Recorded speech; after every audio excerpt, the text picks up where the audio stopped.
اس کے بعد آ کر کے قرآن کھولتے ہیں، تلاوت جاری ہو جاتی ہے، پھر چائے کے لیے جاتے ہیں، 8 بجے واپس آتے ہیں، تلاوت جاری ہوتی ہے۔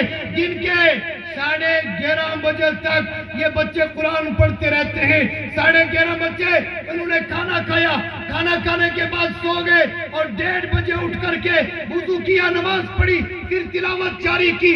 4:30 5 بجے تک قرآن پڑھتے رہتے ہیں۔ 5 بجے چھٹی ہوئی اور مغرب تک کھیلنے کے لیے چلے گئے۔ مغرب کے بعد رات کے 11:30، بعض مدارس میں 12 اور بعض مدارس کے طلباء رات کے 1 بجے تک اللہ کے قرآن کی تلاوت کرتے ہیں۔ یہ 24 گھنٹے میں سے 17-18 گھنٹے اللہ کے قرآن کو یاد کرنے والے اللہ کے ولی نہیں ہیں تو پھر کون اللہ کا ولی ہے؟ نعرہ تکبیر! اللہ اکبر! تکبیر! اللہ اکبر! اسلام زندہ باد! تاجدار ختم نبوت! زندہ باد! تاجدار ختم نبوت! زندہ باد! عظمت قرآن! زندہ باد! عظمت قرآن! زندہ باد! مدارس اسلامیہ! زندہ باد! مدارس اسلامیہ! زندہ باد! علماء حق! زندہ باد! علماء حق! زندہ باد! علماء حق! زندہ باد! میرے بھائیوں، یہ 24 گھنٹے میں سے 17-18 گھنٹے اللہ کے قرآن کی تلاوت کرنے والے، بتاؤ اللہ کے ولی ہیں یا نہیں ہیں؟ کون کون ان بچوں کو اللہ کا ولی سمجھتا ہے؟ ہاتھ کھڑے کرو۔ ہیں اللہ کے ولی یا نہیں؟ بتاؤ یہ ابدال ہیں یا نہیں؟ بتاؤ یہ غوث ہیں یا نہیں؟ اللہ نے کہا نماز پڑھو بلوغت کے بعد، نماز فرض ہے تم پہ بلوغت کے بعد، نماز روزہ فرض ہے بلوغت کے بعد، حج فرض ہے بلوغت کے بعد، ماں باپ کی خدمت فرض ہے بلوغت کے بعد۔ لیکن الحمدللہ مدارس میں آپ کے اس مدرسے میں پڑھنے والے طلباء تقریباً 10 سال نابالغی میں اللہ کی نماز پڑھتے رہتے ہیں، 10 سال تک نابالغی میں روزے رکھتے ہیں، تہجد کی نماز پڑھتے ہیں۔ ان کی اشراق کوئی قضا نہیں ہوتی، چاشت کوئی قضا نہیں ہوتی، عوابین کوئی قضا نہیں ہوتی، ان کا روزہ کوئی نہیں چھوٹتا، ان کی نماز کوئی نہیں چھوٹتی۔ لوگوں، جب میں اور آپ صبح کو بغیر وضو کیے گھر سے انگریز کی طرح صرف منہ صاف کر کے نکل جاتے ہیں اور ہم کو طرح طرح کی مصیبتیں اور مسائل سامنے آ کے کھڑے ہو جاتے ہیں، پتہ ہے ہماری وہ مصیبتیں کیوں دور ہوتی ہیں، وہ مسائل کیوں دور ہوتے ہیں؟ اس لیے کہ صبح فجر کی نماز سے پہلے مدرسے کے طلباء کہہ چکے ہوتے ہیں اللہ ہمارے گاؤں والوں کی مصیبتوں کو دور فرما، ہمارے محلے کی مصیبتوں کو دور فرما، لوگوں کے کاروبار میں برکت فرما، اور تاجر جس کاروبار پر تو خوش ہوتا ہے، اور ملازم جس ملازمت پہ تو خوش ہوتا ہے، اور ٹھیکیدار جس ٹھیکیداری پہ تو خوش ہوتا ہے، اور جوان جس جوانی پہ تو خوش ہوتا ہے، اور دنیا کے شعبے سے تعلق رکھنے والا انسان اس جس بھی شعبے پر فخر کرتا ہے، خوش ہوتا ہے، وہ شعبہ اگر سلامت ہے مدارس کے طلباء کے جوتوں کی گرد کی وجہ سے سلامت ہے، اور اگر آسمان زندہ ہے تو مدارس میں طلباء کے قرآن کی وجہ سے زندہ ہے۔ زمین میں بھونچال نہیں آتا اس قرآن کی وجہ سے نہیں آتا، اگر آسمان نہیں پڑتا اس قرآن کی وجہ سے نہیں پڑتا، اگر لوگ ابھی تک بھی زندہ ہے، بغیر نماز پڑھے زندہ ہے، بغیر روزے رکھے زندہ ہے، بغیر حج کیے زندہ ہے، ماں باپ کی نافرمانی کرنے کے باوجود زندہ ہے، ہمسائے کا حق کھانے کے باوجود زندہ ہے، بہنوں کا حق کھانے کے باوجود زندہ ہے، مخبریاں کرنے کے باوجود زندہ ہے، ایک دوسرے کو برا کہنے کے باوجود زندہ ہے، اور کثیر تعداد میں منشیات اور ڈرگس کے کاروبار کے باوجود زندہ ہے۔ تو پتہ ہے کیوں زندہ ہے؟ اس لیے کہ قرآن زندہ ہے۔ اگر قرآن نہ رہے ہم میں سے کوئی زندہ نہیں رہے۔ میرے بھائیوں، آج اگر مسلمان غیر مسلم زندہ ہے، آسمان و زمین کو موت نہیں آتی، فرشتے اگر زندہ ہیں، جبرائیل، میکائیل، اسرافیل زندہ ہے، اور اگر ملک الموت کو بھی موت نہیں آتی اس کی وجہ صرف اللہ کا قرآن ہے۔ اگر یہ قرآن اڑ جائے اللہ ملک الموت کو بھی زندہ رہنے کی مہلت نہیں دے گا، پھر موت کو بھی موت آ جائے۔ آئے گی یا نہیں آئے گی؟ حدیث پاک میں آیا قرب قیامت سے پہلے اللہ قرآن کو اٹھا لے گا۔ قرآن کے اٹھانے کے دو طریقے ہوں گے، فرمایا علماء مل جائیں گے۔ قرآن کی صورت میں نازل ہوا، سینے کی صورت میں ہوا، کتاب کی صورت میں۔ جبریل کتاب لے کر آئے رسول اللہ کے پاس، یا آ کر قرآن سنایا، حضور نے یاد کر لیا۔ سینے کی صورت میں ہوا یا نہیں؟ تو قرآن کی پہلی حفاظت سینہ ہے یا کتاب؟ بتاؤ باغوا والوں، بتاؤ قرآن کی حفاظت کی پہلی صورت سینہ ہے یا کتاب؟ سینہ۔ خدا نہ خواستہ اگر کسی ملک میں قرآن پہ پابندی لگ جائے، 40-60 سال قرآن پہ پابندی لگ گئی، اور 50-60 سال کے بعد اب مارکیٹ میں قرآن آ گئے اور لوگ گئے شوق سے قرآن لانے کے لیے، جی قرآن آیا، پابندی اٹھ گئی، اب قرآن پڑھیں گے، تو آپ کیسے پتہ کرو گے یہ مارکیٹ میں جو قرآن ہے یہ صحیح قرآن ہے یا غلط قرآن ہے؟ آپ بتاؤ کیسے پتہ کرو گے کہ اس قرآن کی وہی صورتیں ہیں جو اللہ نے نازل کی یا انہوں نے چند صورتیں کم کر دی؟ کیسے پتہ کرو گے؟ وسیم رضوی نے کہا تھا نا 14 صورتیں قرآن میں جو ہے وہ ابو بکر عمر کی، کہا تھا یا نہیں؟ تو اگر وسیم رضوی جیسا کوئی بدبخت حکمران کسی ملک میں آ جائے اور پھر قرآن پہ پابندی لگانے کے بعد دوبارہ قرآن کو اجازت دے دے، پھر وہاں کوئی آدمی وسیم رضوی جیسا ہو قرآن چھاپ کے لیے آئے، آپ کیسے پتہ کرو گے کہ یہ اللہ کا قرآن ہے یا وہ ہے جو وسیم رضوی نے لکھا ہے؟ بتاؤ کیسے پتہ کرو گے؟ کیسے پتہ کرو گے کہ عربی حروف وہی ہیں جو خدا کے ہیں؟ کیسے پتہ کرو گے کہ اس قرآن کی ترجمہ وہی ہے جو صحیح ہونا چاہیے؟ کیسے پتہ کرو گے مسلمانوں کہ تفسیر وہی ہے جو حق ہونی چاہیے؟ کیسے پتہ کرو گے معنی وہی ہے جو حق ہونے چاہیے؟ آپ کو پتہ چلے گا؟ جس نے قرآن نہیں پڑھا پتہ چلے گا؟ آپ نے سارا قرآن نازلہ پڑھا ہے، سارا قرآن آپ فٹ فٹ نازلہ پڑھتے ہو، آپ کو بتائیں گے ایک قرآن یہ ہے دوسرا یہ ہے، پڑھ کے بتاؤ اس میں اور اس میں کیا فرق ہے؟ بتا سکو گے؟ بتا سکو گے؟ اس دور میں اگر قرآن کے صحیح اور نقلی ہونے کے لیے کوئی دلیل آپ کو چاہیے گی تو وہ حافظ قرآن چاہیے گا۔ آپ ڈھونڈو گے کوئی حافظ ہے یہاں؟ جی یہاں نہیں، فلاں اسٹیٹ میں ہے، فلاں اسٹیٹ میں لاؤ اس کو پکڑ کے، پھر آپ اس کو بادشاہ بنا کر لاؤ گے، استقبال کرو گے، پھر جلسہ سجے گا، آپ رکھو گے سامنے قرآن، کہو گے حافظ صاحب ذرا اس قرآن کی تلاوت کرو، اور دیکھو جو آپ کے سینے میں قرآن ہے یہ وہی قرآن ہے یا چند صورتیں کسی بدماش نے نکال دی؟ تو مجبور ہو جاؤ گے حافظ ڈھونڈنے کے لیے یا نہیں؟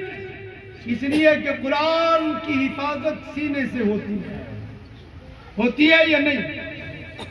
انگریز آیا ہندوستان میں، اور جب یہاں ہمارے ملک میں انگریز آیا تو انگریز پتہ ہے کیوں آیا تھا؟ انگریز یہاں دولت وغیرہ لوٹ کے لے گیا وہ تو صحیح ہے، لیکن اصل انگریز ہندوستان میں قرآن کو مٹانے کے لیے آیا تھا۔ انگریز ہندوستان میں آیا، قبضہ کیا ملک پر، اور قرآن کو ختم کرنے کے لیے سکینیں سازشیں کرنے لگا۔ ایجنسیز سے پتہ کیا کہ بتاؤ قرآن کو زندہ کرنے کے ذریعے کون ہیں؟ ذریعے سمجھتے ہو؟ کما چیزوں سچ قرآن زند، قرآن کس کی وجہ سے زندہ ہے؟ ایجنسیوں بتاؤ۔ انگریز حکومت کو بتایا گیا، گورنر کو بتایا گیا کہ قرآن 3 چیزوں کی وجہ سے زندہ ہے۔ کتنی چیزیں؟ باغوا والے یاد کر کے جاؤ گے آج؟ کتنی چیزوں کی وجہ سے قرآن زندہ ہے؟ میں نہیں کہتا، وہ کہتا ہے سب سے بڑا دشمن۔ انگریز جو قرآن کا سب سے بڑا دشمن تھا، ہے آج بھی اور قیامت تک رہے گا۔ وہی کہتا ہے کہ قرآن کے پھیلانے کا، زندہ رکھنے کا، کامیاب کرنے کا، ترقی پذیر کرنے کے 3 ذریعے ہیں۔ کتنے؟ 3 ایجنسیوں نے بتائے 3 کیا؟ کہا سب سے پہلا قرآن کا زندہ رکھنے کا ذریعہ ہے سینہ۔ کیا ہے؟ جس سینے میں قرآن کریم کو زندہ رکھا جاتا ہے۔ ایک بچہ آیا، قرآن یاد کیا، حافظ ہو گیا، چلا گیا۔ مولانا صاحب آئے، ترجمہ زبانی یاد کیا، چلا گیا۔ مفسر آیا، تفسیر زبانی یاد کی، چلا گیا۔ محدث آیا، لاکھوں حدیثیں زبانی یاد کر کے چلا گیا۔ کتاب مٹائی جا سکتی ہے، سینہ کوئی مٹا سکتا ہے؟ کہا دوسرا ذریعہ ہے وہ کتاب جس میں قرآن لکھا ہوا ہے، یعنی قرآن۔ تیسرا ذریعہ ہے وہ مدرسہ اور مسجد جہاں بیٹھ کر مولوی قرآن پڑھاتے ہیں۔ تو انگریز حکومت نے حکم دیا کہ سارے قرآن کو مٹا دو۔ لاکھوں قرآن لا کر کے سمندر میں پھینک دیے۔ لاکھوں قرآن ہندوستان کے اندر انگریز حکومت نے جلا دیے، لاکھوں قرآن۔ خوش ہو گئے کہ پہلا ذریعہ ختم۔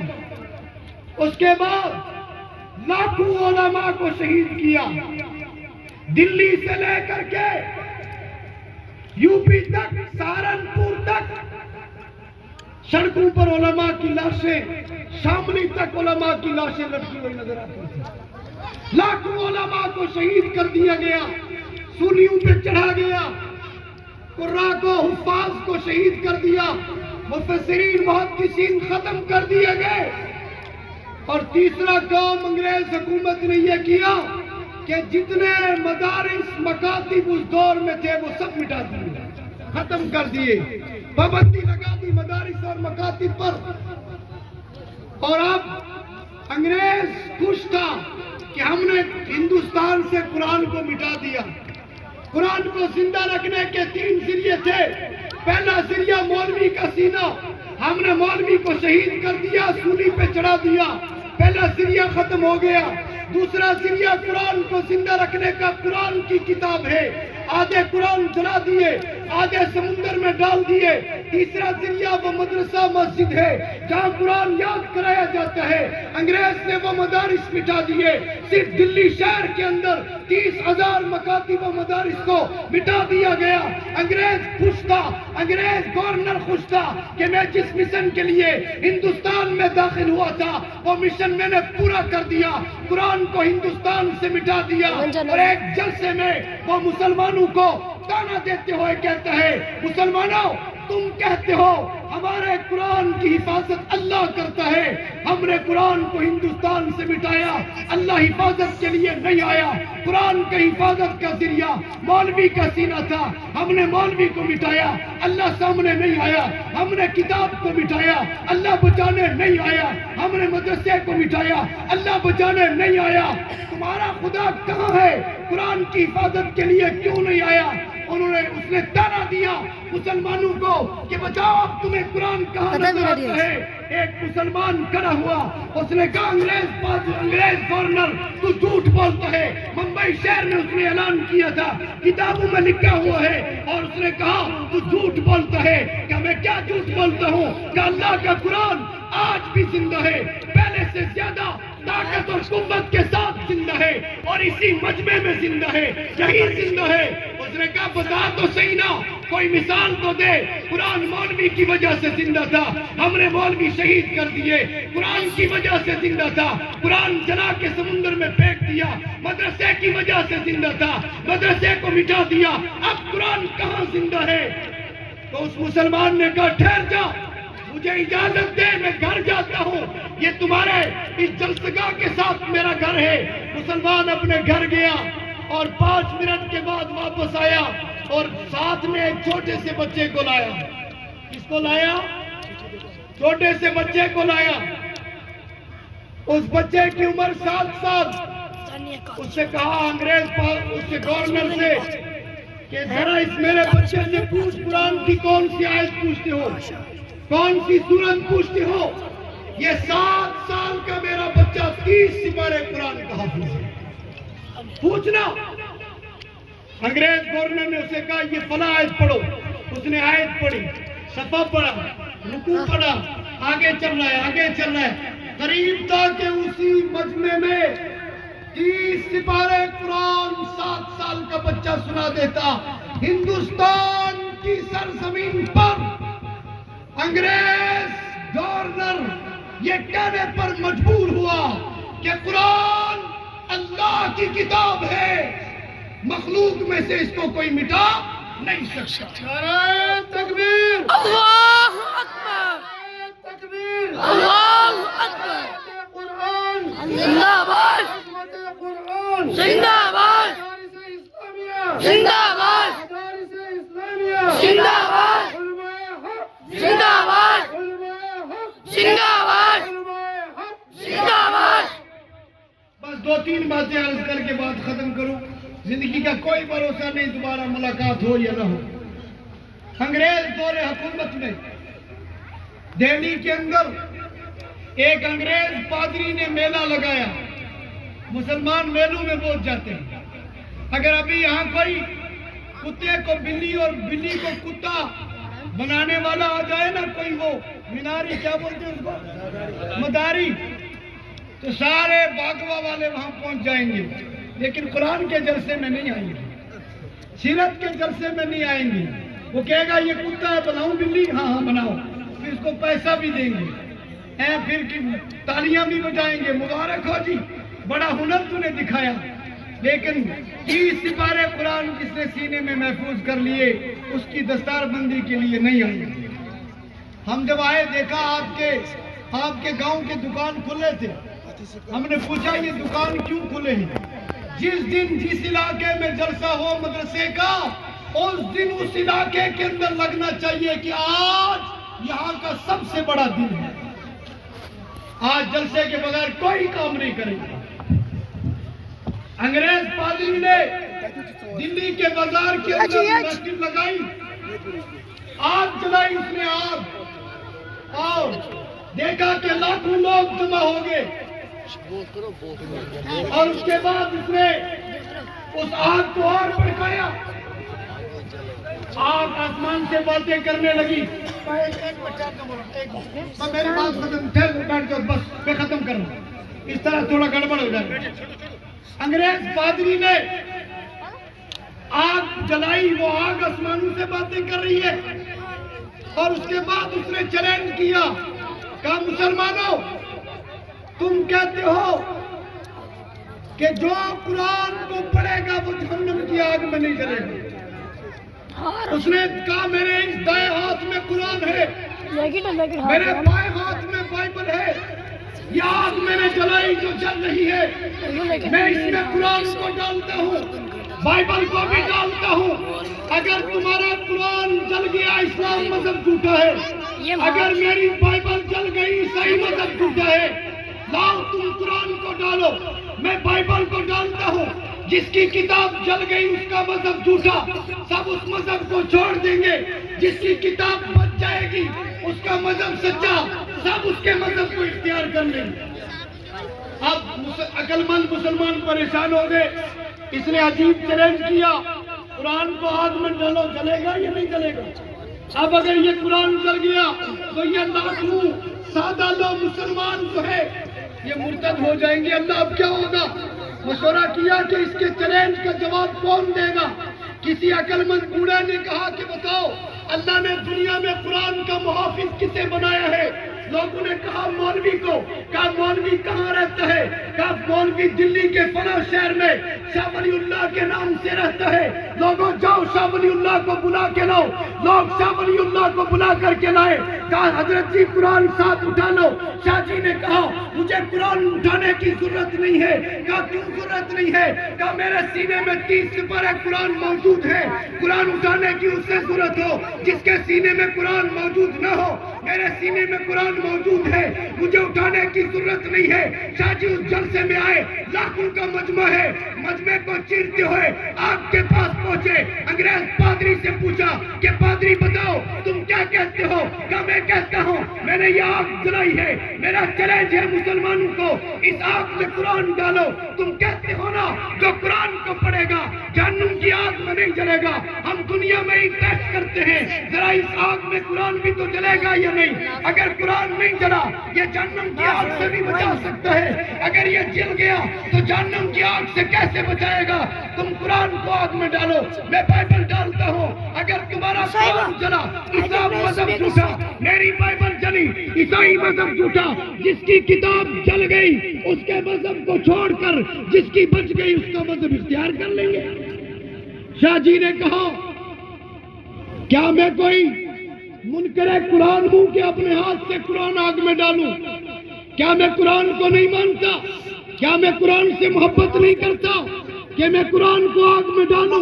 میں قرآن سے محبت کرتا ہوں، میں قرآن سے پیار کرتا ہوں، اور جو قرآن سے پیار کرتا ہے وہ اسے جلایا نہیں کرتا. انگریز پادری نے کہا اگر تم آگ میں قرآن نہیں ڈالو گے میرے چیلنج کا جواب کیسے دو گے؟ مطلب یہ ہوا کہ تمہارا دعویٰ جھوٹا ہے. شاہ ولی اللہ نے کہا میں قرآن سے پیار کرتا ہوں. انگریز پادری بتا تو جس چیز سے پیار کرتا ہے اسے کہاں رکھتا ہے؟ اس نے کہا سینے کے ساتھ لگا کر رکھتا ہوں. شاہ جی نے کہا قرآن دے دو، اس نے قرآن دیا. شاہ جی نے قرآن کو سینے سے لگایا، کہا میں اس آگ میں قرآن کے سمیت چھلانگ لگاتا ہوں. تم بائبل کو سینے سے لگا اور آگ میں چھلانگ لگا. اگر تیری بائبل سچی ہوگی تجھے جلنے سے بچا لے گی، میرا قرآن سچا ہوگا مجھے جلنے سے بچا لے گا. انگریز پادری بھاگ گیا. لوگ پکڑ کر لائے بھاگتا کیوں ہے؟ اس نے کہا میں نے بائبل پہ دارو لگا رکھا تھا. دارو مطلب دوائی. اس کے برعکس آگ میں ڈالتا نہیں جلتے. مولوی کہتا سینے سے لگا کر آگ میں چھلانگ لگا، بائبل جلنے سے بچ جائے گی، میں جل جاؤں گا، مجھے کون بچائے گا؟ لوگوں نے شاہ ولی اللہ سے کہا کہ آپ کو ڈر نہیں لگا اگر آپ آگ میں چھلانگ لگاتے قرآن سمیت کیا آپ نہیں جلتے؟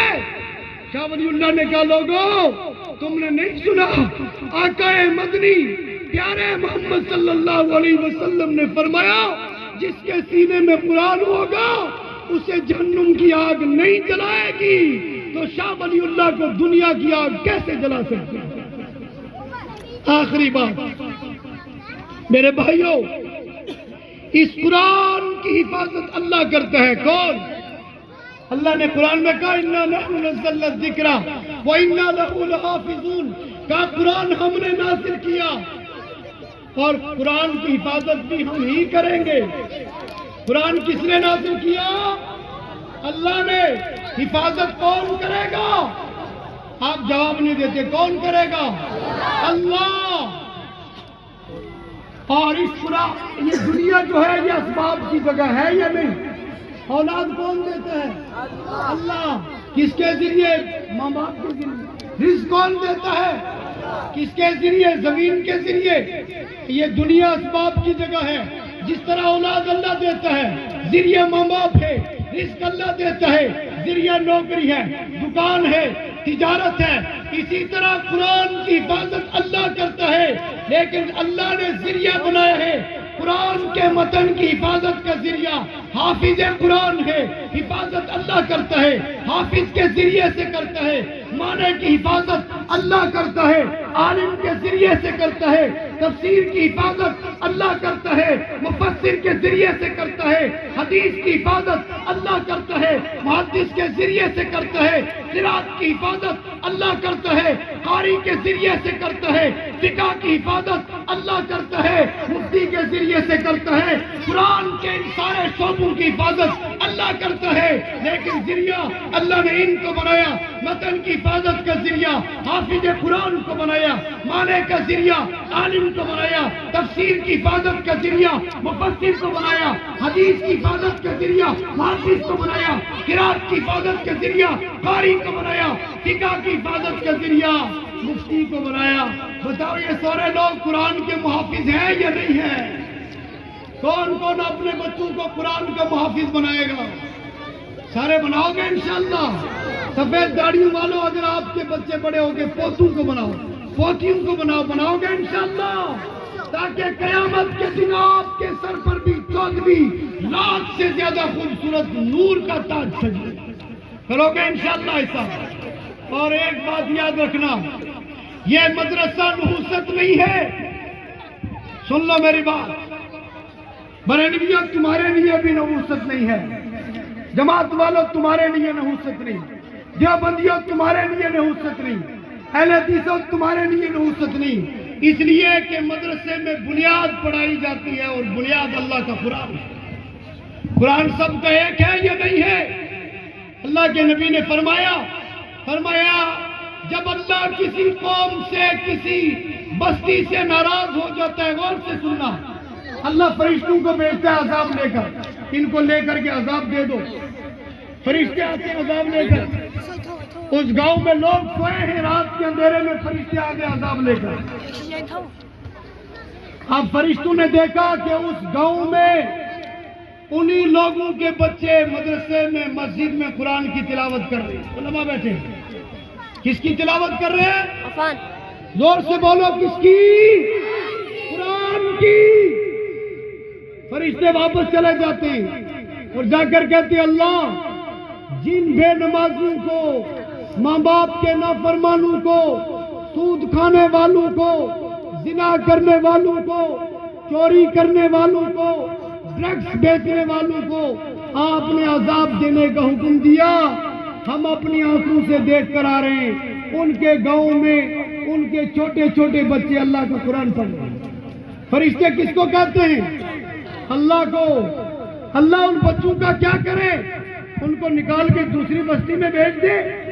اللہ کہتے ہیں نہیں، فرشتوں تم نے اپنی آنکھوں سے دیکھا وہاں قرآن پڑھ رہے ہیں ان کے بچے؟ اللہ ہم دیکھ کر آئے، پڑھ رہے ہیں۔ اللہ فرماتے ہیں فرشتوں میں اس قرآن اور قرآن پڑھنے والوں کے وسیلے سے 40 دن تک اپنا عذاب واپس لیتا ہوں، جاؤ 40 دن تک میں نے معاف کیا، 40 دن تک کوئی عذاب نہیں آئے گا۔ ایک روایت میں 40 سال تک کوئی عذاب نہیں آئے گا۔ کتنی سال؟ تو کتنے لوگ ہیں جو عشاء پڑھ کے نہیں سوتے، فجر بھی نہیں پڑھتے، ماں باپ کو گھسیٹتے ہیں، منشیات کا دھندا کرتے ہیں، منشیات کا جو زہر ہے ان کو عذاب نہیں آتا؟ کیوں؟ سود خوروں، قرآن کے دشمنوں، قرآن سے چلنے والے، بغض کرنے والے لوگوں، آپ اور میں اور کائنات کا ایک ایک ذرہ، اللہ کے عرش کے نیچے جو کچھ ہے وہ سب صرف اس لیے زندہ ہے کہ دنیا میں علماء اور قرآن زندہ ہے۔ اگر یہ دونوں مٹ گئے، اللہ ایک سیکنڈ میں حضرت اسرافیل سے کہیں گے وہ سور پھونکے گا اور دنیا مٹ جائے گی۔ اذا وقعت الواقعہ لیس لوقعتها کاذبہ حافظۃ الرافعہ اذا رجت الارض رجا وبست الجبال بسا فكانت هباء منبثا وكنتم ازواجا ثلاثا اذا الشمس كفرت واذا النجوم انكدرت واذا الجبال سيرت واذا العشار عطلت واذا البحوش حشرت واذا البحار فجرت، ٹھنڈا پانی پیو گے، واذا البحار فجرت واذا القبور بعثرت اذا السماء انفطرت واذا الكواكب۔ جا کے قرآن کو سورہ فطرت کو جا کے پڑھنا، سورہ شمس کو جا کے پڑھنا، سورہ واقعہ کو جا کر پڑھنا کہ یہ زمین و آسمان اور اس کے اندر جو کچھ اللہ کے سوا زندہ ہے صرف قرآن کے وسیلے سے۔ اللہ تعالیٰ مجھ کو آپ کو عمل کی توفیق عطا فرمائے۔ دستار بندی ہوگی، مولانا عبدالقیوم صاحب دعا فرمائیں گے، لیکن ایک وعدہ کرو، آج کے بعد یہ مدرسہ کس کا ہے؟ مولانا اشفاق کا ہے یا آپ سب کا ہے؟ آپ کھڑا کرو، کس کس کا ہے؟ بڑا یار بڑا دکھ ہوتا ہے، بہت دکھ۔ میں ابھی کہہ رہا تھا ان کو، میں نے کہا جموں کشمیر کے لوگ نہ قرآن کی قدر کرتے ہیں نہ علماء کی قدر کرتے ہیں۔ ہم بھوپال گئے، یہ مولانا طارق آئے، ہم بھوپال گئے، یہ گواہ ہے، میرے جیسا چھوٹا آدمی، میں بھوپال کے علماء کے پاؤں کے ساتھ اڑنے والی گرد کے تنکوں کے برابر بھی نہیں ہے، اتنے بڑے بڑے علماء ہیں وہ۔ ہم ایک مولانا کے پاس گئے، اس نے ہمیں رحمت عالم صلی اللہ علیہ وسلم کا موئے مبارک دیا، اس کا پانی بھی ہمیں پلایا، حضور کی نشانیاں اس کے پاس موجود تھی۔ اللہ کے ابدال وہاں موجود ہیں.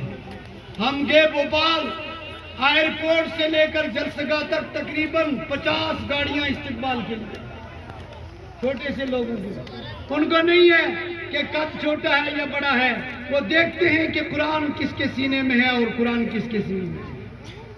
آپ جاؤ گے دوسروں کے جلسوں میں، جاؤ گے ادھر ادھر ادھر ادھر ہے سیاسی جلسہ ہو، عورتیں مرد سب آ جاتے ہیں لاکھوں کی تعداد میں، لیکن قرآن کا جلسہ وہ نہیں آتے. میں نہیں کہتا سیاسی جلسوں میں نہ جایا کرو، مگر قرآن کے جلسے میں بھی آیا کرو. آؤ گے انشاءاللہ؟ انشاءاللہ. کا دعوت کا پروگرام ہو، آؤ گے انشاءاللہ؟ انشاءاللہ. یہ دکھ یہ ہے جو میں سنانا. بس کیا دکھ ہے؟ یہ علماء بیٹھے ہیں نا، انہوں نے 10-15 سال لگا کر انہوں نے قرآن کی تفسیر پڑھی، ترجمہ پڑھا. یہ بہترین درس قرآن دینے والے لوگ ہیں، حدیث سمجھانے والے لوگ ہیں، یہ بہترین قرآن پڑھانے والے لوگ ہیں. ان سب کو آپ نے چندہ کرنے میں لگا دیا. مدرسے کا معتمین بہترین شیخ الحدیث، لیکن ڈر ڈر جا کے چندہ کرتا ہے. قسم کھاؤ اس جلسے میں، باغوا والوں قسم کھاؤ کہ جس قرآن اور صاحب قرآن کی وجہ سے ہم زندہ ہیں، کبھی ہم اس کو چندہ کرنے کے لیے نہیں بھیجیں گے، خود چندہ کر کے لائیں گے. لاؤ گے انشاءاللہ؟ انشاءاللہ. رمضان میں اگر ایک آدمی رسید بک لے جائے، آپ میں سے ایک آدمی کے 10 دوست ہوں گے یا نہیں؟ 10 رشتہ دار ہوں گے یا نہیں؟ فون کیا جی ہمارے مدرسے کی رسید آ گئی، ذرا روپے ہزار دے دینا. 10 آدمی رسید بک لے گا، ایک آدمی 10,000 لائے گا. 1000 آدمی کتنے پیسے لائے گا؟ آسان کرنا کچھ نہیں، ایک دن میں سارا چندہ، مگر آپ کرنا نہیں چاہتے. ہمارے یہاں کشمیر میں رواج ہے، میں بتاتا ہوں مسجد اور مدرسے کا چندہ کیسے ہوتا ہے. ہم رکھتے ہیں اپنے گھر میں وہ برتن، مٹی کا برتن. ہماری عورتیں کھانا پکانے کے لیے جاتی ہیں، بسم اللہ الرحمن الرحیم، ایک مٹھی اٹھائی برتن میں ڈال. میری بہنیں بیٹھی ہیں، میری بات غور سے سن. چاول پکائے اپنے گھر والوں کے لیے، ایک مٹھی اٹھا کے برتن میں ڈال دی. شام کو بھی ایک مٹھی برتن میں ڈال دی. مہینے کے تقریباً 3-4 ٹرک چاول جمع ہوتے ہیں. کتنے؟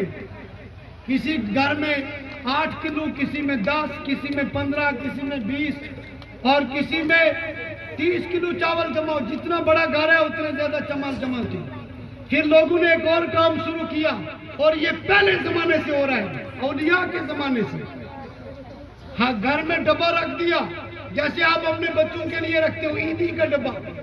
صبح کو تاجر گھر سے نکلا، 10 روپے جیب سے نکالے صدقے. یا اللہ یہ صدقہ اس ڈبے میں ڈال رہا ہوں مدرسے کے لیے، میری حفاظت کرنا، میرے بچوں کی حفاظت کرنا، میرے کاروبار کی حفاظت کرنا. حضور نے فرمایا صدقہ ترد البلا، صدقہ دو بلائیاں دور ہوں گی. یہ بلائیوں کا زمانہ ہے یا نہیں ہے؟ ہر طرف بلائی بلا ہے. تو صدقہ دو، 10 روپے ڈالے ڈبے میں، شام کو واپس آیا 10. پھر ہر گھر سے مہینے کے 600 نکلتے ہیں. 500 چولہے والا گھر ہے، ایک مہینے میں کتنا چندہ ہوتا ہے حساب کرو.